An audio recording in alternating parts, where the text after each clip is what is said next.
जय माता दी।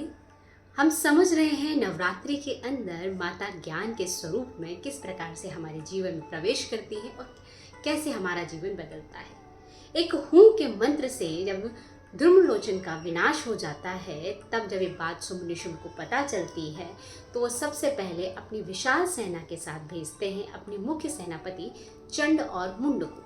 जैसे ही चंड मुंड माँ के सामने जाते हैं, माँ ने इतना विकराल रूप सचमुच में धारण कर रखा था कि माँ अपने क्रोध को देखते हुए, क्रोध को अपने अंदर धारण करते हुए, अपनी ज्ञान को अपने इंद्रियों में कंट्रोल करते हुए चंड मुंड का अपनी खड़क के द्वारा सर धड़ से अलग कर देती है। पहले चंड को मारती है, फिर मुंड को मारती है। इसलिए माँ काली के हाथ में हमेशा दिखाया जाता है कि दो मुंड पकड़े हुए हैं। आखिर माँ काली ने, माँ ने दो मुंडों को ही क्यों पकड़ा था? ये एक तरह का सिंबल है, एक तरह का हमारे लिए जानकारी है और एक तरह का ज्ञान है। इसे समझने का प्रयास करते हैं।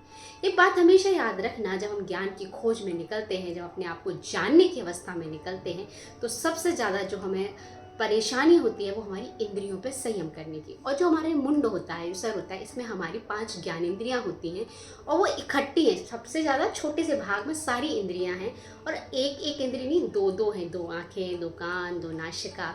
और ये इतनी मल्टीपल रूप में होने के कारण इनका भटकाव बहुत जल्दी होने लगता है, क्योंकि नेत्र कहीं ना कहीं सुंदर देखना चाहते हैं, कान कुछ और सुनना चाहते हैं, नासिका खुशबू की तरफ बह जाती है।